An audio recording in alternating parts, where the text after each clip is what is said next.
প্রতিদিনই 10টা থেকে 11টার দিকে আমরা গোয়াল ঘরটা ধুয়ে দিয়ে তারপরে আমাদের গরুগুলোকে আমরা খাবার দেই।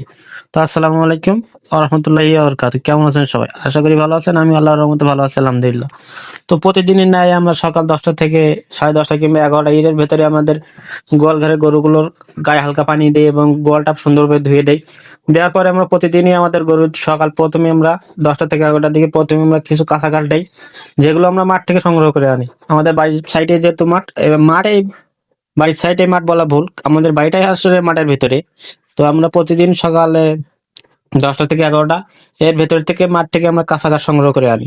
আনার পরে সেই কাঁচা ঘাসগুলো আমরা গোয়াল ঘরে আমাদের গরুগুলোকে দেই। তার আগে আমরা যারা আমাদের কাছ থেকে যেটা হলো গরুদের গোয়ালটা ঘরটা হালকা করে ধুয়ে দেয় এবং হালকা করে পানি দিয়ে দেয়। এটা হলো সকালের কাজ। যেহেতু হালকা করে পানি দেয়, পরবর্তীতে কাঁচা ঘাস যখন খাওয়া হয়ে যাবে, সেই ঘাসগুলো যখন নষ্ট করবে, তলায় যখন পড়ে যাবে, সেই ঘাসগুলো আমরা পরবর্তীতে আমাদের দুপুরে আমরা যখন গোসল করি বা 1টা থেকে 2টার মধ্যে আমরা গোসল করি সাধারণত, সেই সময় আমরা আবার ভালোভাবে গরুগুলোকে গোসল করিয়ে তারপর আমরা শুকনা যে আমাদের খড় আছে সেই খ্যার গুলো কাটা থাকে সেইগুলো আমরা দেই। তো সকালে যেহেতু আমরা কাঁচা ঘাস দেই, যেহেতু সেগুলো নিচে পড়বে এবং সেগুলো যাতে গোবরে পড়ে বা তাদের চেনায় বা তাদের যেতে পড়ে তারা খাবে না, যে কারণে আমরা গোলটা হালকা করে ধুয়ে দেই এবং পাইপটা আমরা ভেতরে রেখে দেই, কারণ আমাদের যেহেতু পরবর্তীতে আবার ধোয়া লাগবে, যে কারণে আমরা পাইপটা ভেতরে সুন্দরভাবে রেখে দেই সাইডের পিছনের দিকে।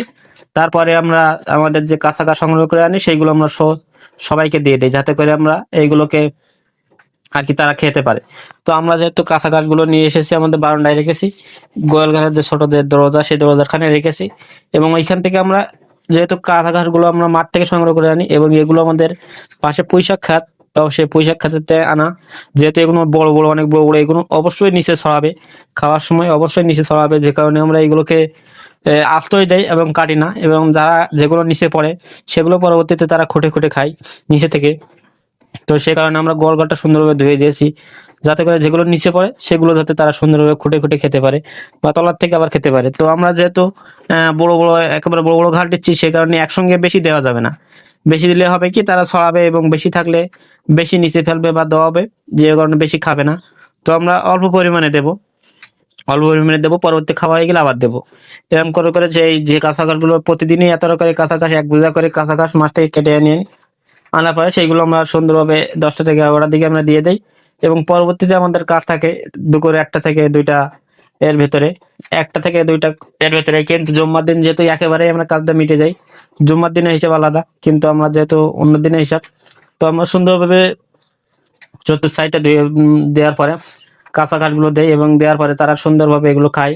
খাওয়ার পরে তারা রেস্ট নেয়, কারণ তারা খাওয়ার পরে শুয়ে থাকে, এবং যখন আমরা 1টাতে বেজে যাই তখন আমরা একবার ফাইনাল ভাবে গোয়াল ঘরটা একদম সুন্দরভাবে পরিষ্কার করে দেই। যে ঘাসগুলো নিচে ফেলে সেগুলো সুন্দরভাবে পরিষ্কার করে দেয়, এবার সুন্দরভাবে তাদের গা হাত পা তাদের গাগুলো ধুয়ে দেওয়ার পরে আমরা সেই মোটামুটি আমাদের বিকেলের দুপুরের কাজ শেষ। তো আমাদের সন্ধ্যের দিকে একটা কাজ, যখন একেবারে সন্ধ্যা হবে হবে ভাব, আসরের পর আমরা গোয়ালঘরটা গিয়ে গোবর যেগুলো থাকে সেগুলো সুন্দরভাবে উঠিয়ে নেওয়ার পরে আমরা তাদেরকে আবার খড় দেই। খড় দেওয়ার পরে এই শেষ, এবং পরবর্তী সকালে আবার আমরা সেম একই প্রসেস ফলো করি। তো এই ছিল আমাদের গরুদের খাবারের রুটিন আর আমাদের এই নিজেদের কাজের রুটিন। তো ভিডিওটা কেমন লাগলো অবশ্যই জানাবেন, এবং আজকের ভিডিও এই পর্যন্তই। সকলকে জানাই আমার অন্তর থেকে সালাম, এবং আপনারা সবাই আমাদের জন্য দোয়া করবেন, যাতে আমরা যে কাজগুলো করি, কৃষি কাজ এবং খামারি যে কাজগুলো করি, সে কাজ যাতে মনে আল্লাহ তাআলা বারাকা দান করে। আসসালামু আলাইকুম ওয়া রাহমাতুল্লাহি ওয়া বারাকাতুহু।